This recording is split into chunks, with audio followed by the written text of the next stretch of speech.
الحمد لله الذي أنزل القرآن هدى للناس وبينات من الهدى والفرقان، والصلاة والسلام على أشرف الأنام وعلى آله وأصحابه الكرام. أما بعد.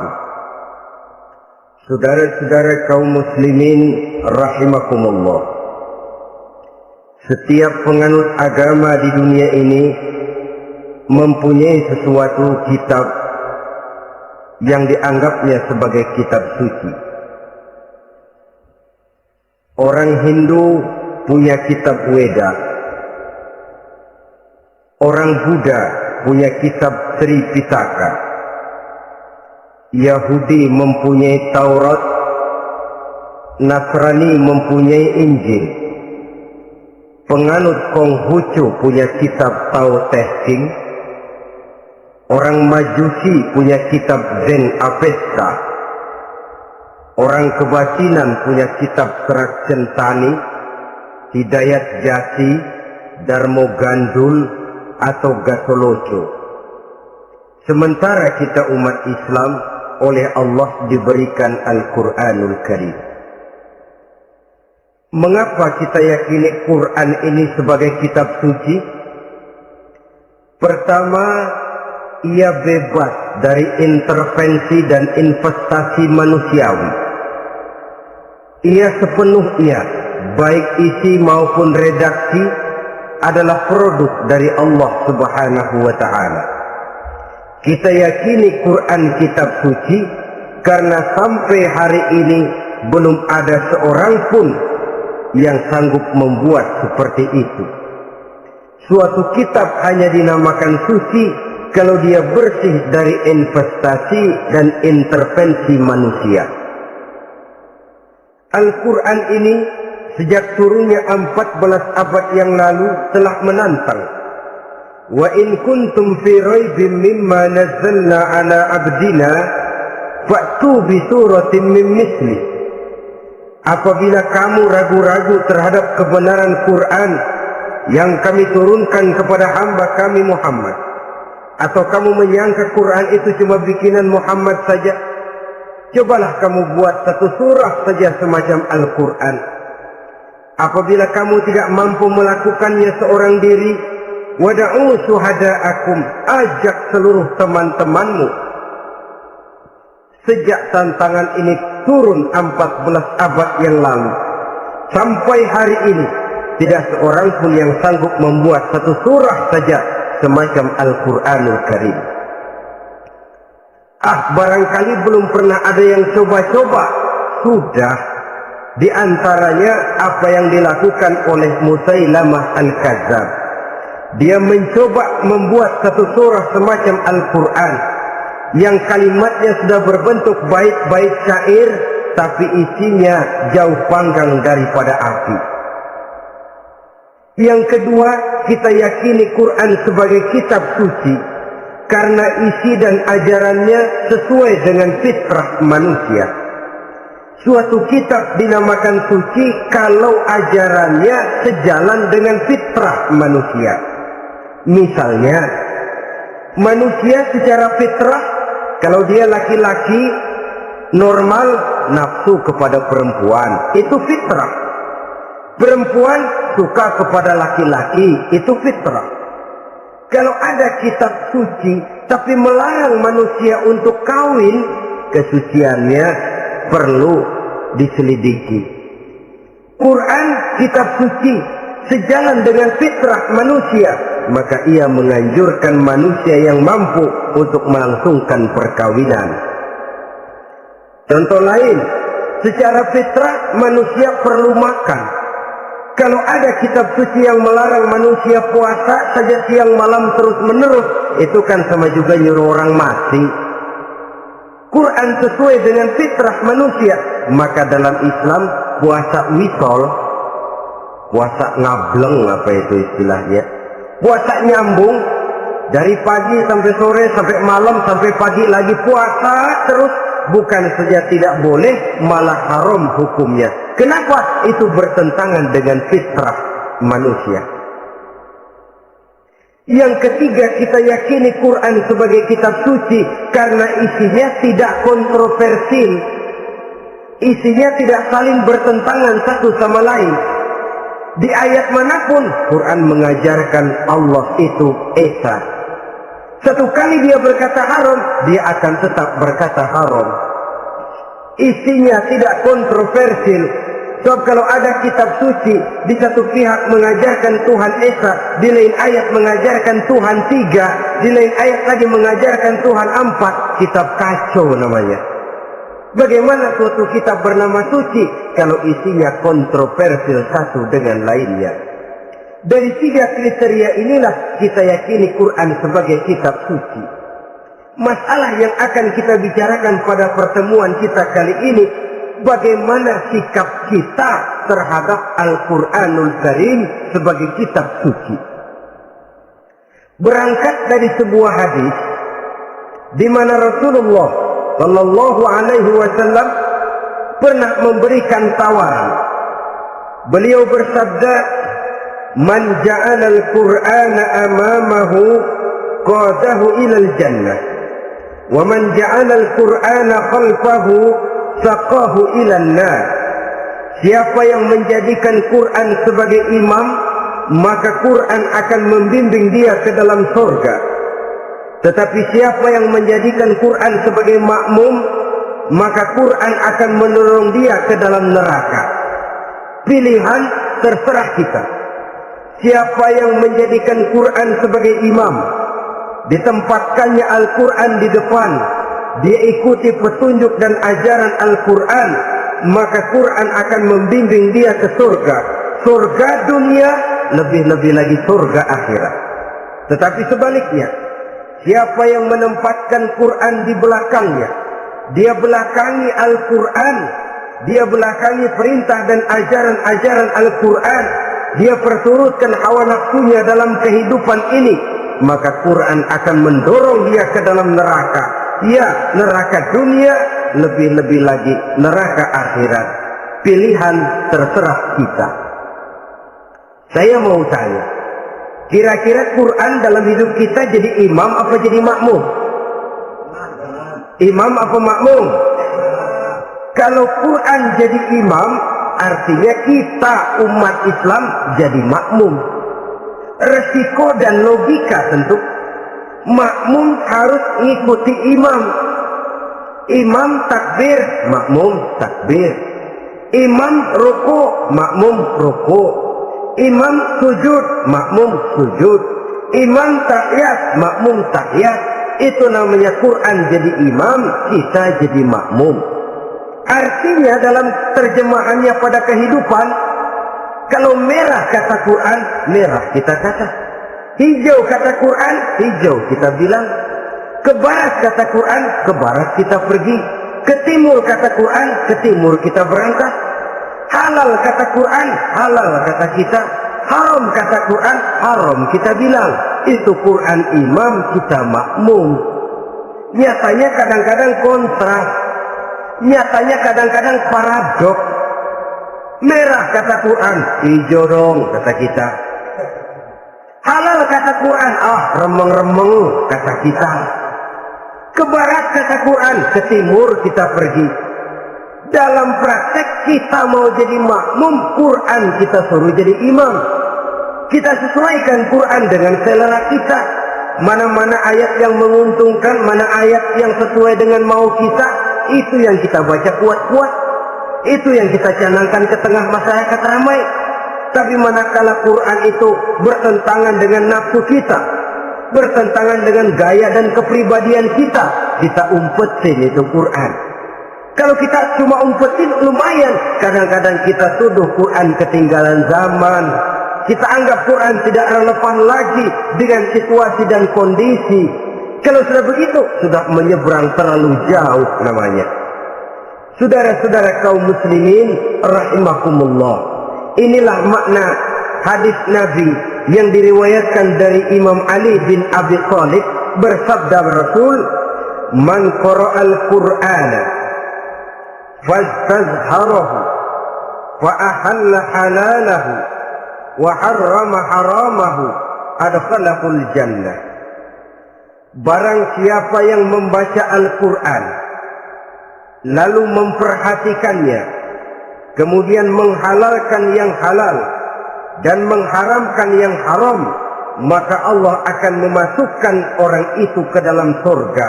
Ya surga dunia, ya surga akhirat. Apabila kita renungi hadis ini, maka untuk berimam kepada Al-Quran ada 3 jalan utama yang harus kita laksanakan. Pertama, dari kalimat man qara'al Quran, barang siapa yang membaca Al-Quran. Ini artinya siapa yang ingin menjadikan Quran sebagai imam di dalam kehidupan, jalan pertama yang harus ditempuhnya menanamkan kegemaran membaca Al-Quranul Karim. Al-Quran gharibun fima baina qaumin la yaqra'una. Quran akan jadi asing, Quran akan jadi aneh kalau terletak di tengah rumah orang Islam yang tidak suka membaca Al-Quranul Karim. Jadi langkah pertama, tanamkan kegemaran membaca Al-Quran. Saya tidak menyalahkan kalau remaja kita gandrung kepada Stevie Wonder. Baik kalau mereka senang kepada suara emasnya Michael Jackson atau suaranya Madonna. Tapi kalau sampai harus mengalahkan kecintaan mereka kepada membaca Al-Quran, ini ironi. Sebagai orang tua, kalau anak-anak kita buta huruf Latin, katanya menghambat pembangunan. Bahkan pemerintah saja menggalakkan bebas 3B, buta aksara diantaranya, supaya rakyat bisa membaca huruf Latin. Kalau anak-anak kita buta huruf Latin, katanya menghambat pembangunan. Bagaimana kalau anak-anak kita buta huruf Quran? Jelas saja menghambat proses kesadaran dan kebangkitan dari dunia Islam itu sendiri. Satu contoh ringan. Dulu sebelum pembangunan merata, listrik belum lagi masuk desa, kampung gelap, rumah pakai lampu minyak. Kalau kita masuk kampung, terasa banyak orang Islam. Kenapa? Di rumah sebelah sana kita dengar anak muda sedang latihan baca rawi, sebelah sini ibu-ibu sedang selawatan, di rumah sana remaja sedang baca Quran. Pembangunan maju, listrik masuk desa, alhamdulillah. Tapi apa yang kemudian terjadi? Proses pergeseran nilai. Setelah listrik masuk desa, radio main kenceng-kencengan, televisi main gede-gedean, baca Quran sudah barang aneh, langka.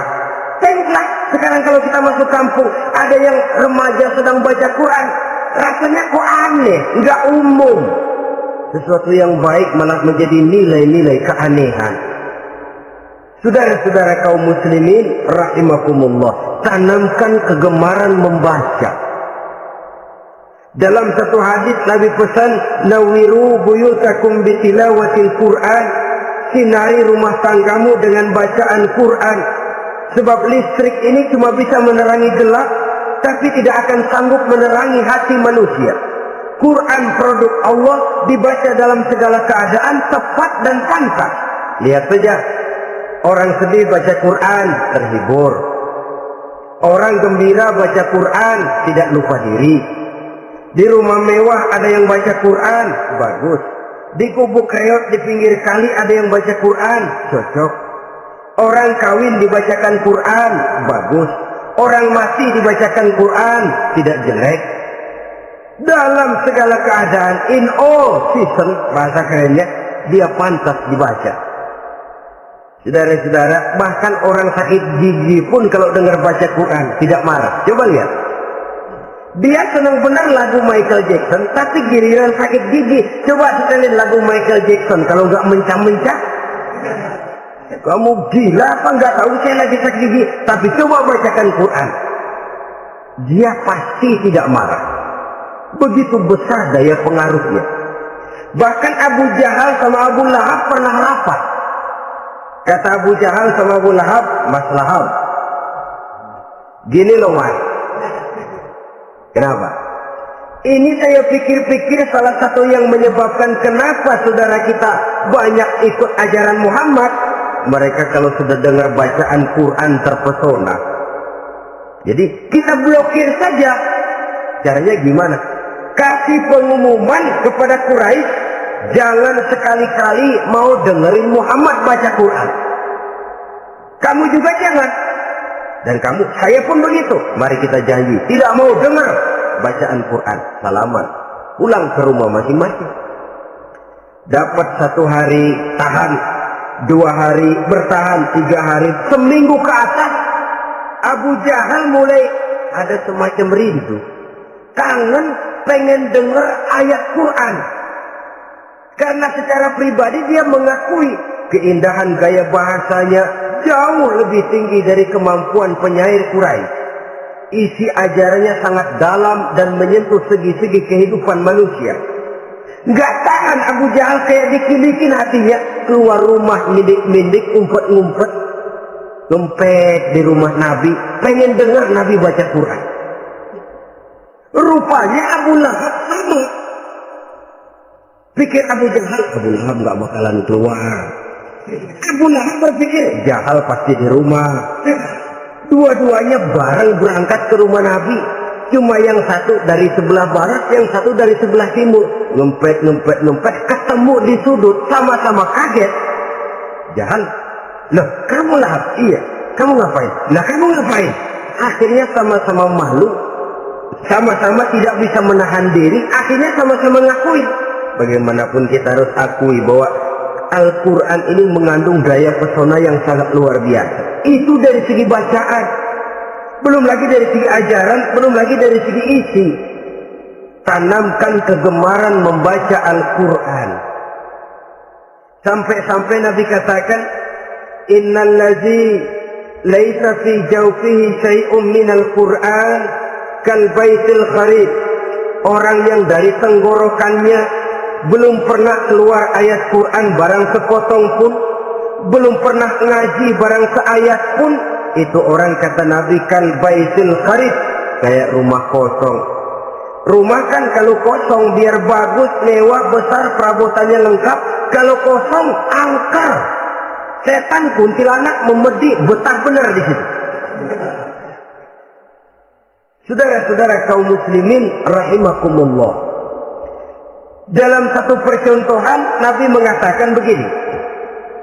Masalul mu'minil ladzi yaqra'ul Qur'an kamasalil utrujah. Rihuha thayyibun wa ta'muha murr wa ta'muha thayyibun. Orang mukmin yang suka membaca Quran adalah ibarat buah utrujah. Baunya wangi, rasanya lezat.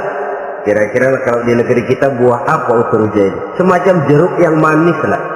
Sudah baunya wangi, rasanya enak. Itu buah. Orang mukmin yang suka baca Quran kayak buah itu. Baunya wangi, rasanya enak. Artinya syiarnya hidup, isinya memang orang mukmin. Sebaliknya, wa masalul mu'minil ladzi la yaqra'ul Qur'an kamasalit tamrah la riha laha wa ta'muha hulwun. Orang mukmin yang tidak suka baca Quran kayak korma. Rasanya emang manis, cuman kagak ada baunya.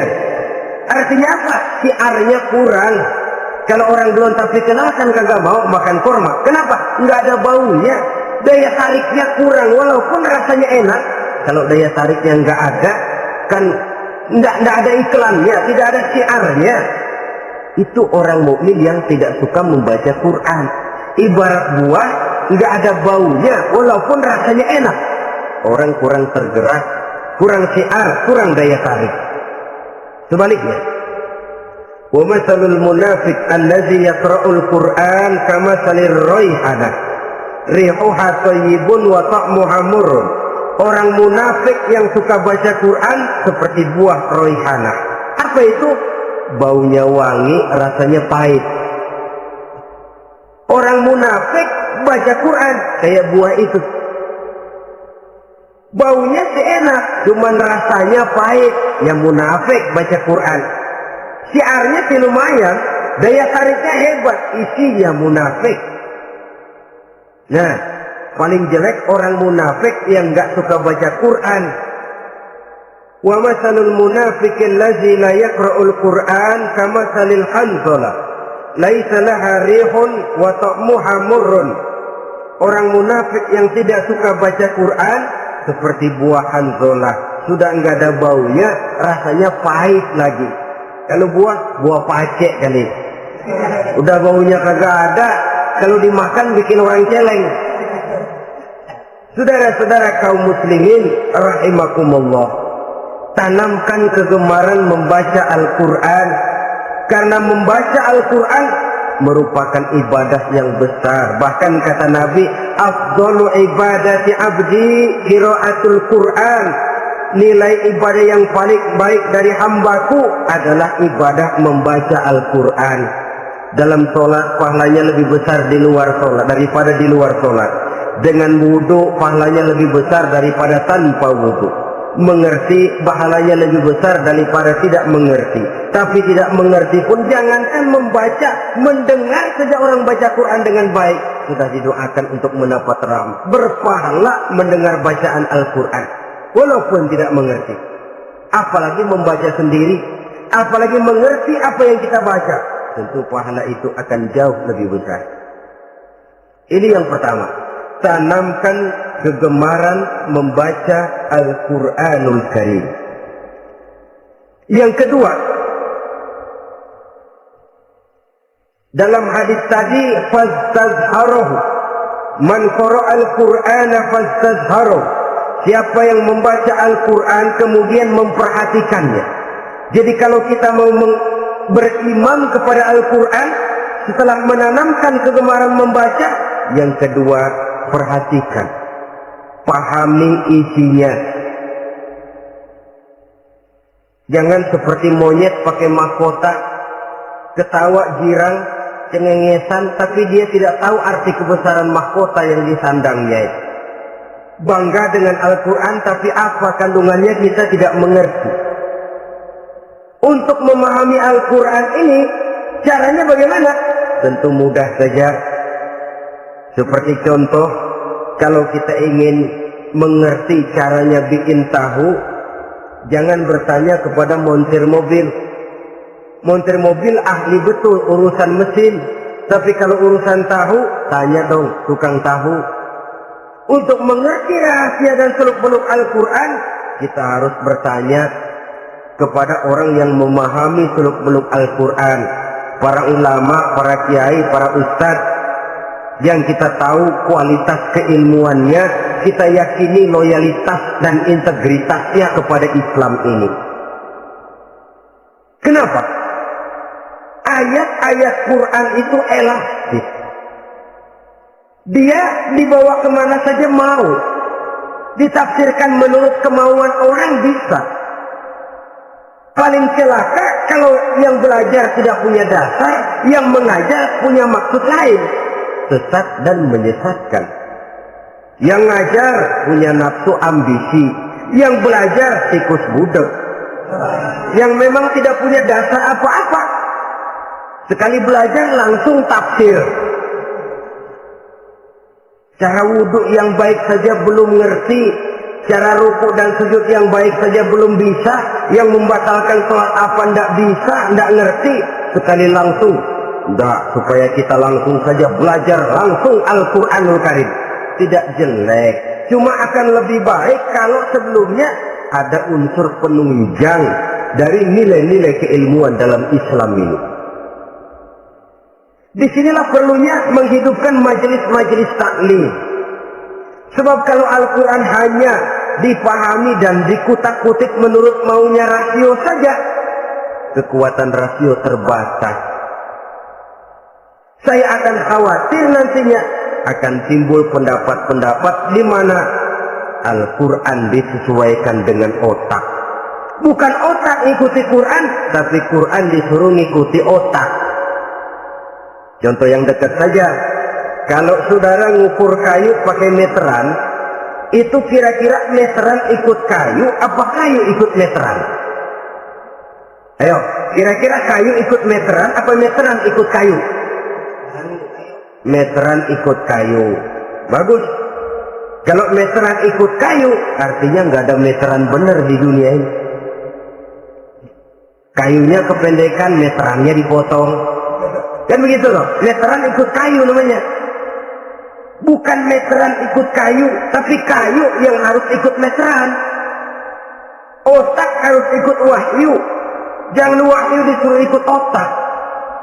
Manusia ikut Quran, jangan Quran disuruh ikut manusia. Dan kaum orientalis, ya, orang barat di luar Islam yang mendalami, mempelajari Islam dengan tujuan mencari kelemahan Islam untuk menghantam umat Islam. Itu sengaja mencari ayat-ayat yang mereka kumpulkan untuk menghantam umat Islam. Supaya mereka meragukan Qur'annya untuk kemudian pada suatu saat meninggalkan Qur'an sama sekali. Timbullah pendapat ada ayat Quran yang sudah tidak sesuai lagi katanya dengan situasi dan kondisi. Seolah-olah otak manusia sudah jauh lebih pintar daripada Al-Quranul Karim. Saudara-saudara kaum muslimin rahimakumullah, inilah yang kita berlindung dari Allah. Sebab secara demikian, dengan kata lain, kita secara tidak sadar sudah mengurangi kemahamutlakan dan kesempurnaan dari Allah Subhanahu wa ta'ala. Untuk memahami Al-Quran, maka kita harus bertanya kepada ahlinya, mengaji, menghidupkan majelis-majelis taklim. Jangan sampai Al-Quran menjadi awam di tengah masyarakat Islam sendiri. Ini jalan yang kedua, memahami isinya. Sehingga dengan demikian, manakala Al-Quran dibacakan orang, pemikiran kita tidak lagi terpusat kepada kemerduan suara orang yang membaca, tapi tertuju kepada isi yang dikandungnya. Sehingga dalam kondisi semacam itu, boleh jadi tiap kali dibacakan Al-Quran, nilai iman makin tambah. Kita dengar orang baca, Alam tara kaifa fa'ala rabbuka bi ashabil fil. Terbayang oleh kita bagaimana Raja Abrahat dengan pasukannya mau menghancurkan Ka'bah. Bagi Allah cukup menurunkan burung ababil, hancur lebur Abrahat, raja besar dengan seluruh pasukan gajahnya, berantakan dibuatnya cuma dengan burung ababil. Allah Maha Besar, Allah Maha Kuasa. Tambah iman. Kalau tidak, ya seperti yang banyak terjadi. Quran menceritakan azab, kita malah kesenangan. Walakum azabun alim, kamu akan mendapat azab yang pedih. Kita teriak di pojokan, toyib, toyib. Allah, alhamdulillah. Digambarkan azab malah baik-baik. Bahwa kita suka, kita gemar kepada bacaan Quran dengan suara yang merdu, alhamdulillah. Akan lebih baik lagi kalau kita mengerti apa yang dibacanya. Sebab perintah membaca tersirat makna perintah untuk memahami. Perintah memahami tersirat makna untuk mengamalkan. Dengan kata lain, kita hanya bisa mengamalkan Quran dengan baik kalau kita mengerti isinya. Kita hanya bisa mengerti isinya kalau kita rajin membacanya. Baik membaca yang tersirat, baik membaca yang tersurat dengan petunjuk para alim ulama, para kiai, dan orang-orang yang ahli di bidang itu. Saudara-saudara kaum muslimin rahimakumullah, inilah jalan kedua. Upayakan memahami isinya. Hidupkan kajian-kajian agama, hidupkan majelis-majelis taklim. Jangan sampai Al-Quran asing di hati kita sendiri. Jangan sampai kita awam terhadap makna kandungan dan ajaran Al-Quran, sementara kita yakini bahwa dialah yang akan bisa membimbing kita menuju kebahagiaan sejak dari dunia sampai ke akhirat nanti. Jalan ketiga untuk berimam kepada Al-Quran, setelah menanamkan kegemaran membaca lalu berupaya memahami isinya, yang ketiga adalah mengamalkannya dalam kehidupan sesuai dengan kemampuan yang kita miliki. Quran tidak akan membawa berkah kalau ajaran yang terkandung di dalamnya kita baca, tapi kemudian kita injak-injak dalam praktek kehidupan. Quran mengatakan riba haram, Tapi praktek kita dalam hidup malah senang betul kepada riba. Quran mengajarkan jagalah kesatuan persatuan dan ukhuwah Islamiyah. Praktek yang kita lakukan malah centang perenang, malah saling bertolak belakang, malah kadang menjegal kawan seiring, menggunting dalam lipatan, ramai kita dengan kita. Lalu kelemahan pun menjadi kenyataan di mana-mana. Quran sekali lagi tidak akan membawa berkah kalau yang kita baca kita injak-injak. Tentang pengamalan Al-Quran ini, Allah Subhanahu wa ta'ala mengklasifikasi manusia dalam firman-Nya, "Tsumma awrasna al-kitaba allazina istafaina min ibadina." Kemudian kami wariskan Al-Quran ini kepada hamba-hamba kami yang kami pilih. Ya Allah, coba saja kita lihat ayat ini. Quran kitab pilihan, diberikan kepada umat pilihan, yaitu kita-kita ini. Lalu bagaimana umat pilihan ini setelah menerima Al-Quran? Terbagi dalam 3 kelompok besar. Pertama, kata Allah, "Faminhum zalimun li nafsihi."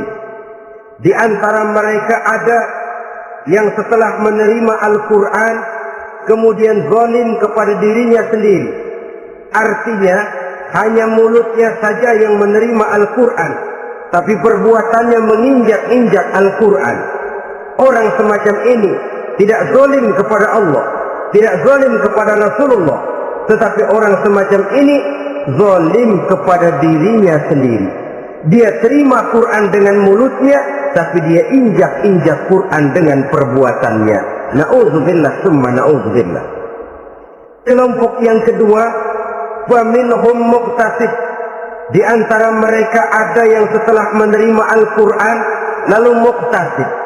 Muqtasid ini 50-50, ngambil jalan tengah. Ajaran Quran dipakai, ajaran setan dikerjain. Artinya juga perintah Quran oke, larangan Quran ho-oh. Saudara-saudara, malaikat bingung bagaimana monternya nih anak ini. Perintah Quran dikerjain, larangan Quran juga dikerjain. Ini muqtasid. Nah, yang ideal adalah golongan yang ketiga, kata Allah, "Wa minhum sabiqun bil khairati biiznillah." Di antara mereka ada lagi yang setelah menerima Al-Quran lalu berlomba-lomba melaksanakannya, berlomba-lomba mengamalkan kebaikan, dan itu hanya bisa terjadi biiznillah, dengan izin dari Allah. Hidayah, saudara-saudara. Berapa banyak orang yang mengerti Quran tapi hidupnya jauh dari cahaya Quran. Berapa banyak orang yang ahli Quran tapi cahaya Quran tidak menerangi kehidupannya. Berapa banyak orang yang ahli hukum tapi bikin bingung masyarakat dengan fatwanya.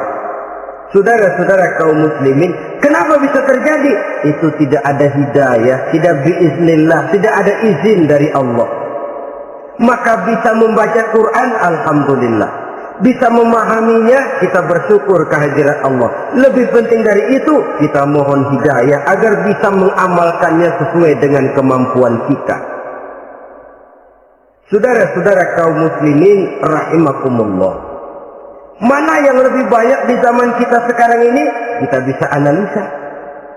Ada yang menerima Quran hanya dengan mulutnya saja. Kalau ditanya, Tuhanmu siapa? Allah. Kiblatmu mana? Ka'bah. Saudaramu siapa? Umat Islam. Kitab sucimu apa? Quran. Kamu bisa baca? Enggak. Ya, kalau cuma tidak bisa baca, barangkali kadang-kadang Quran saja pun tidak punya. Ini yang ironi, ini yang menyedihkan. Saudara-saudara kaum muslimin rahimakumullah, tanpa melaksanakan konsepsi Al-Quran di dalam kehidupan, maka kesenangan kita membacanya, pengertian kita tentang Al-Quran, barangkali tidak akan bisa berbuat terlalu banyak di dalam kehidupan. Maka sekarang ini sudah ada terjemahan Quran dalam bahasa Indonesia, dalam bahasa daerah, dalam bahasa Inggris, Belanda, bahkan Jerman, yang masih harus terus dan selalu ditingkatkan terjemahan Quran di dalam kehidupan. Dengan kata lain, kita umat Islam menunggal dengan Quran kita. Jangan cuma jadi kebanggaan Islam tinggi, tidak ada yang lebih tinggi dari Islam.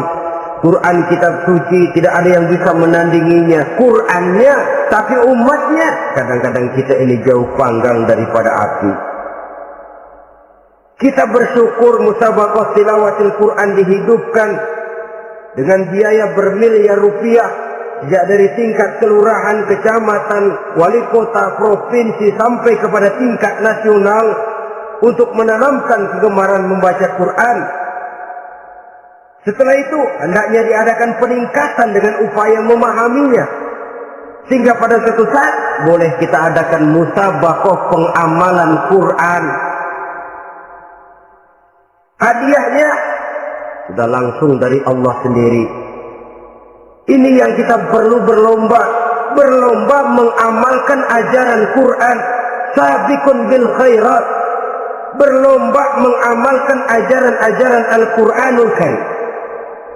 Nah, oleh karena Al-Quran ini dalam bentuknya yang umum kadang-kadang hanya menjelaskan satu persoalan secara global, kita memerlukan tuntunan sunnah dari Rasulullah Sallallahu Alaihi Wasallam. Umpamanya, Quran hanya mengajarkan aqimis sholat, dirikan sholat. Caranya bagaimana? Tidak ada cara sholat dalam Quran. Dari mana kita tahu cara sholat? Dari sunnah. Itu sebabnya selain Al-Quran sebagai sumber utama, kita memerlukan sunnah. Bahwa sholat pakai takbiratul ihram di Quran tidak ada. Bahwa sholat pakai tahiyat dalam Quran tidak ada. Jadi kalau orang cuma Quran saja, tidak ada sunnah itu, ya bagaimana kita bisa sholat? Quran cuma mengatakan wa atimul hajja wal umrata lillah, laksanakan haji dan umrah karena Allah. Bagaimana manasik haji? Bagaimana cara sa'i? Bagaimana cara wukuf? Bagaimana cara melontar? Tidak ada dalam Quran. Yang memuat itu tidak lain sunnah. Untuk memahami Quran dan sunnah ini, kita memerlukan orang yang menguasai Quran dan sunnah. Oleh karena itu, kita perlu petunjuk kepada para ulama. Itu sebabnya Quran sendiri mengatakan, wa in tanaza'tum fi syai'in farudduhu ila Allahi wa rasulih. Apabila kamu berbeda pendapat tentang suatu persoalan, kembalikan kepada Allah dan Rasulnya. Kembalikan kepada Allah artinya kembalikan kepada Quran. Kembalikan kepada Rasul maksudnya kembalikan kepada sunnah. Siapa yang mengerti Quran dan sunnah? Para ulama yang kualitas ilmunya kita yakini, loyalitas dan kredibilitas serta integritas keislamannya bisa menjadi panutan. Saudara-saudara kaum muslimin rahimakumullah. Dengan demikian, kalau orang berkata langsung saja memahami Quran, sekarang kan sudah banyak terjemahannya, tidak usah lewat ulama-ulamaan. Saya tidak mencela, cuma agak mengkhawatirkan kalau dia memahami Quran cuma sekedar lewat terjemahannya saja, sangat mungkin jadi dia bisa salah paham. Kita memerlukan bantuan sunnah, kita memerlukan petunjuk para ulama yang menguasai di bidang itu. Kembalikan kepada Quran dan sunnah artinya bertanya kepada orang yang memahami Quran dan sunnah. Nah, dengan begitu kan akan terjadi perbedaan pendapat. Perbedaan pendapat sesuatu yang halal sepanjang tidak menyebabkan kita berpecah belah. Halal berbeda pendapat, asal diletakkan pada proporsinya. Apalagi kalau perbedaan pendapat itu cuma masalah teknis, bukan masalah prinsip. Kenapa tidak pulang saja kepada tuntunan Quran? Lana a'maluna wa lakum a'malukum. Kami akan mengamalkan amalan yang kami yakini benarnya. Saudara persilakan mengamalkan amalan yang saudara yakini benarnya. Sama-sama punya alasan, sama-sama punya dalil. Tidak usah saling menyalahkan. Tidak usah saling mengklaim, merasa yang paling benar, orang lain salah semua. Kemukakan argumen, jangan sentimen. Harus dengan semangat mencari kebenaran, bukan untuk mencapai kemenangan. Kalau sentimen lebih penting dari argumen, kalau kemenangan lebih diutamakan dari mencari kebenaran, yang berlaku kadang-kadang gengsi. Kalau sudah gengsi, yang bicara emosi. Kalau sudah emosi, istilah kita di kampung, ngambek. Gedean ilmunya sama ambeknya. Kadang-kadang, saya kalau nggak jadi imam nggak mau sembahyang di situ. Kalau nggak jadi imam, orang lain dianggapnya kagak sah sembahyangnya. Pokoknya kalau nggak ngaji sama saya, Islamnya kurang benar. Mengklaim. Perbedaan pendapat wajar, halal, asal tidak menyebabkan kita berpecah belah. Dan sewajarnya kita lebih berusaha mencari titik pertemuan, memperbesar persamaan, dan bukan mengutak-utik perbedaan. Kadang-kadang inilah penyakit kita. Satu kunut, satu tidak sembahyang subuhnya. Bisa RT. Satu usuli, satu tidak. Bisa RW. Satu azan sekali Jumatan, satu dua kali. Bikin masjid lagi. Kenapa bukan persamaannya yang dicari? Kenapa justru perbedaannya yang diperbesar? Yang masalah macam ini sampai kiamat tidak pernah selesai. Kan lebih baik kalau kita ditanya orang, Pak, sholat subuh itu pakai kunut apa tidak sih? Kalau saya pakai. Kalau yang tidak pakai kunut bagaimana Pak? Betul, kata yang tidak pakai. Jadi yang pakai kunut betul? Betul, karena saya pakai kunut. Yang tidak juga betul? Betul, kata yang tidak pakai. Kalau yang kunut betul, yang tidak kunut betul, lalu yang salah yang mana Pak? Yang salah yang subuh nggak sembahyang. Lebih objektif, proyek garapannya ada, umat tidak berpecah belah. Yang konyol, kadang-kadang khutbah Jumat pakai membongkar khilafiyah, menghantam tahlil, menghantam kunut. Selesai sembahyang Jumat, apa yang terjadi? Umat resah, masyarakat gelisah, polemik timbul, masalah tidak terselesaikan. Orang jadi khotib itu raja dalam mimbar Jumat, siapa yang mau bantah dia? Kalau memang mau buka itu persoalan khilafiyah, buka dalam forum khusus. Adakan pengajian, jelaskan masalahnya secara luas, mendasar. Jangan mengklaim dan memponis. Berikan kebebasan kepada umat untuk menilai. Masalahnya selesai, yang tidak puas bisa bertanya. Saudara-saudara, sudah lewat masanya kita meributkan soal itu. Sudah datang waktunya di mana kita lebih mementingkan dan membicarakan masalah-masalah yang lebih mendesak dihadapi oleh umat. Kemiskinan misalnya, kebodohan misalnya, keterbelakangan umpamanya, peluang untuk mendapatkan pendidikan yang layak bagi anak-anak kita yang berotak cerdas tapi tidak punya kemampuan ekonomi umpamanya. Itu akan lebih objektif ketimbang kita membicarakan masalah-masalah yang sampai kiamat tidak akan pernah selesai, yang hanya akan menyebabkan kita menjadi lemah, persatuan koyak, solidaritas sosial lalu menurun, saling curiga menjadi tumbuh karenanya, dan pada akhirnya kita tidak akan pernah bisa berbuat banyak. Untung kalau tidak menjadi tertawaan bagi orang yang berdiri di luar pagar. Saudara-saudara kaum muslimin rahimakumullah. Sekali lagi, Al-Quran tidak akan membawa berkah kalau yang kita baca kita injak-injak. Oleh karenanya, untuk berimam kepada Quran ini, sekali lagi pertama, tanamkan kegemaran membaca. Yang kedua, upayakan memahami isinya melalui bimbingan orang yang ahli bidang itu. Yang ketiga, amalkan sesuai dengan kemampuan. Sebab itu ada prinsip, kalau isi suatu hadis nampaknya bertentangan dengan otak, kesohihan hadis itu boleh diperiksa. Tapi kalau ayat Quran nampaknya bertentangan dengan otak, otaknya yang harus diperiksa. Jangan Qurannya lalu disesuaikan dengan otak. Sebab kalau kita sudah berani berteori, ada ayat Quran yang tidak sesuai dengan keadaan. Ayat yang mana? Yang ini. Tahun depan tambah lagi, tahun depan tambah lagi. Makin lama makin habis Al-Quran itu. Yang perlu diperbarui cara kita memahami Quran. Bukan dengan mengemukakan teori ayat Quran kehilangan relevansi. Cara kita memahami barangkali yang kurang relevan. Dalam situasi, dalam konteksnya dengan situasi dan kondisi. Jangan lupa, Al-Quran ini kan untuk semua umur.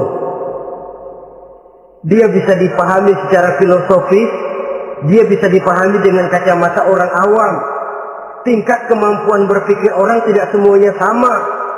Kalau semua orang kita mau ajak berfilsafat, merenung dalam-dalam, menerawang tinggi-tinggi, ialah buat mereka yang terjangkau oleh perguruan tinggi. Tapi buat saudara-saudara kita, pedagang-pedagang kecil, petani di desa-desa terpencil, remaja-remaja yang jauh dari sentuhan teknologi canggih, sanggupkah mereka berpikir filosofis? Sementara mereka merupakan bagian terbesar dari kondisi umat ini. Saudara-saudara kaum muslimin, oleh karenanya ditentang membaca, memahami dan mengamalkan, Rasulullah Sallallahu Alaihi Wasallam pernah memberikan sugesti. Beliau bersabda, "In aradtum aisas su'ada," apabila kamu menginginkan kehidupan yang bahagia, hidup seperti hidupnya orang-orang yang bahagia, dan tentu ini keinginan kita semua, wa mautas syuhada, dan menginginkan mati sebagai matinya para syuhada, para pahlawan pembela agama, orang yang mati syahid.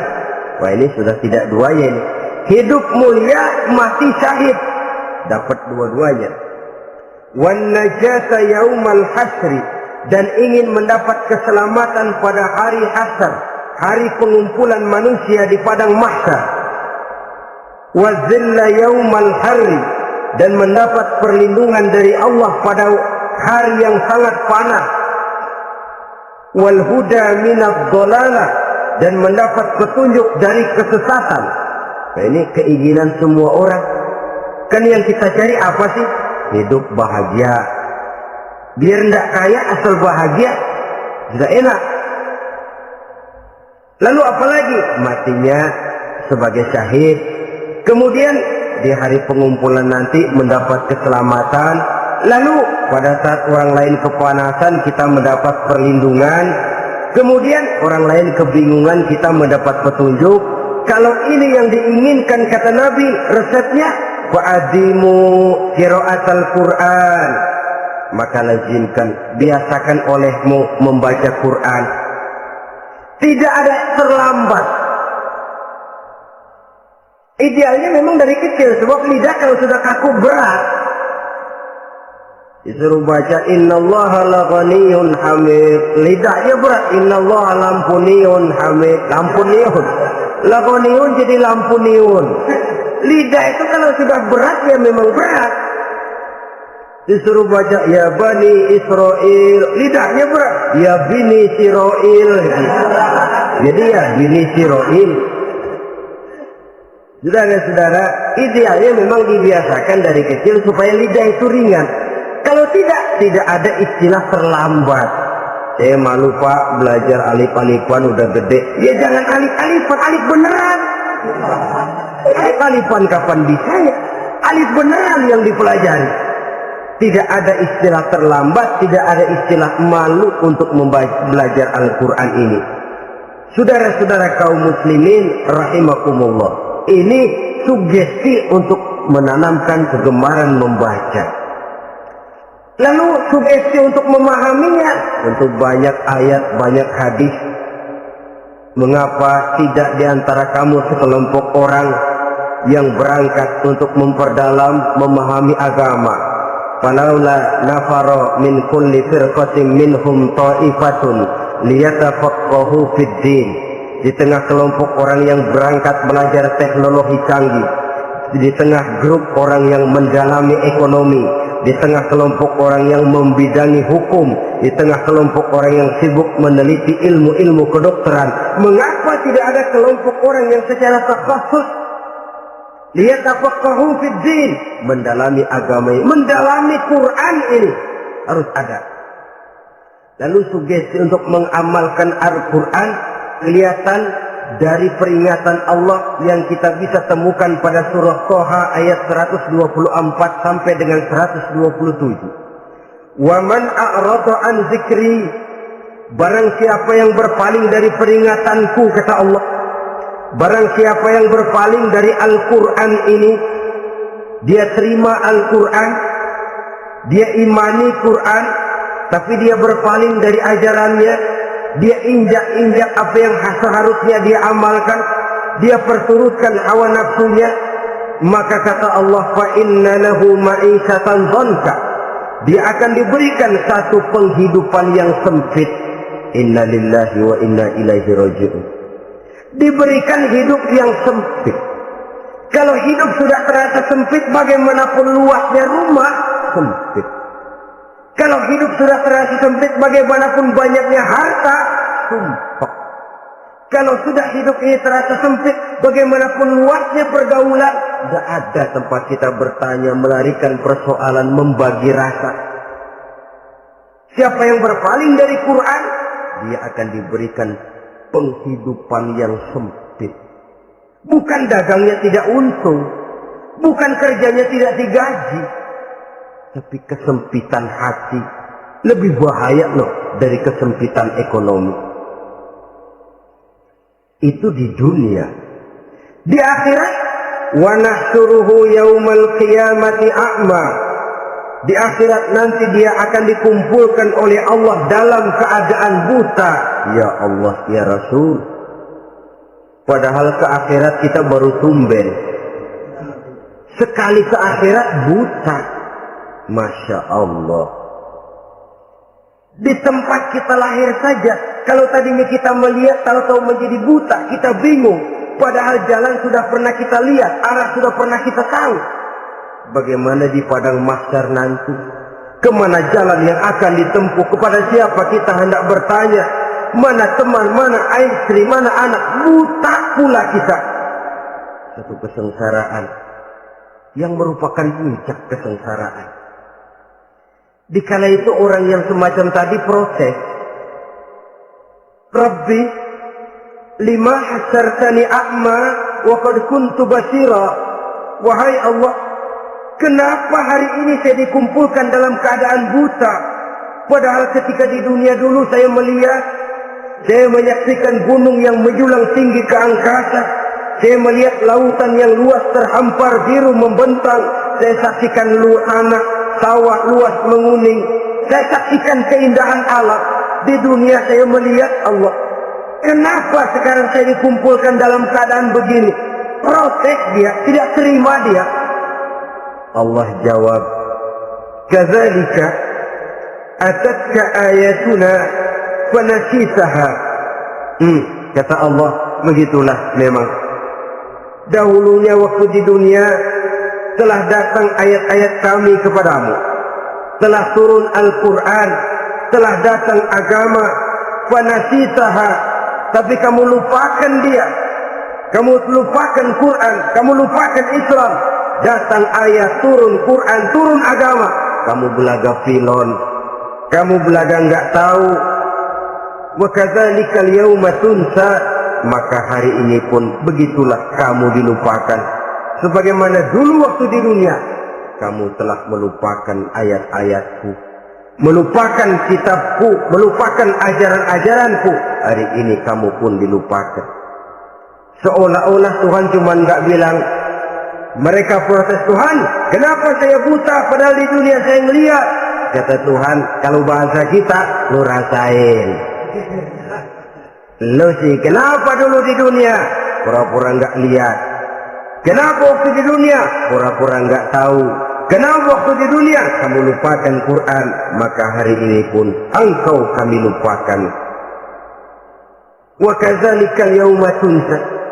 Wa kadzalika najzi man asrafa wa lam yu'min bi ayati rabbih wal 'adzabul akhirati asyaddu wa abqa. Demikianlah kami membalas orang yang berlebih-lebihan, orang yang melampaui batas dan tidak mau beriman kepada ayat-ayat Tuhannya, dan sungguh siksa akhirat itu lebih dahsyat dan lebih kekal. Siksa dunia mungkin kelaparan, kekurangan ekonomi, kekurangan pakaian, tapi berapa hari paling lama seumur manusia? 70 tahun umur kita, ya paling lama begitulah. Tapi siksa akhirat, kesengsaraan akhirat, kesengsaraan neraka, asyaddu wa abqa, lebih dahsyat dan lebih kekal. Di zaman sekarang orang bukan cuma berbuat potong kompas, berpikir pun potong kompas, berpikir pun ngambil jalan pintas. Dia lebih memilih kesenangan yang sedikit dengan mengorbankan kesenangan yang abadi. Dia mengejar surga yang sebentar dengan menghancurkan surga yang kekal. Dicarinya surga dunia, hidup cukup, rumah bagus, makan bagus, pakaian bagus, istri bagus, dengan menghalalkan segala macam cara, berpaling daripada kehidupan agama, belum menginjak-injak Al-Quranul Karim. Kita berlindung kepada Allah, jangan sampai dimasukkan dalam kelompok yang di akhirat nanti dibangkitkan dalam keadaan buta. Na'udzubillah summa na'udzubillah. Di sini kita terkesan dengan apa yang dikatakan Sayyid Muhammad Abduh, al-Islam mahjubun bil muslimin. Kebesaran Islam kadang-kadang tertutup oleh tingkah laku umat Islam sendiri. Keluhuran dan kesempurnaan Al-Quran tertutup oleh kebodohan umat Islam. Sedangkan untuk mengungkapkan rahasia Al-Quran ini diperlukan keahlian yang kompleks. Saudara yang di Fakultas Teknik belajar teknologi, ungkap buka rahasia Quran di bidang teknologi. Saudara yang di bidang kedokteran, ungkap buka rahasia Al-Quran di bidang kedokteran. Saudara yang ahli geologi, pelajari struktur kulit bumi dengan mengungkap rahasia Al-Quran. Sehingga pengkajian kita tentang teknologi, pengkajian kita tentang angkasa luar, pengkajian kita tentang anatomi manusia akan berakhir kepada subhanaka ma khalaqta hadza batila. Ya Allah, tidak satu pun yang Engkau ciptakan ini sia-sia. Perut bumi mengandung minyak, timah, kekayaan yang berharga untuk manusia. Mempelajari angkasa luar bisa memahami musim dan menyelamatkan manusia. Mempelajari rimba belantara, teknologi canggih, akhirnya akan memperkuat nilai-nilai iman, menerjemahkan ajaran Quran lewat disiplin ilmu yang kita kuasai masing-masing, untuk kemudian bekerja sama bahu-membahu dalam rangka mengimani Al-Quran, mengamalkan Al-Quran, dan mengawal keluhuran Al-Quranul Karim yang atas dasar tuntunannya kita hidup, untuknya kita berjuang, dan dalam bimbingannya kita ingin kembali menghadap Allah Subhanahu wa Ta'ala. Inilah pertemuan yang singkat ini. Mudah-mudahan kita diberikan kekuatan oleh Allah untuk berimam kepada Al-Quran, menjadikannya sebagai pedoman utama di dalam kehidupan kita. Terima kasih atas segala perhatian. Mohon maaf atas segala kekurangan. Usikum wa nafsi bitaqwallah. Wassalamu alaikum warahmatullahi wabarakatuh. Waalaikumsalam.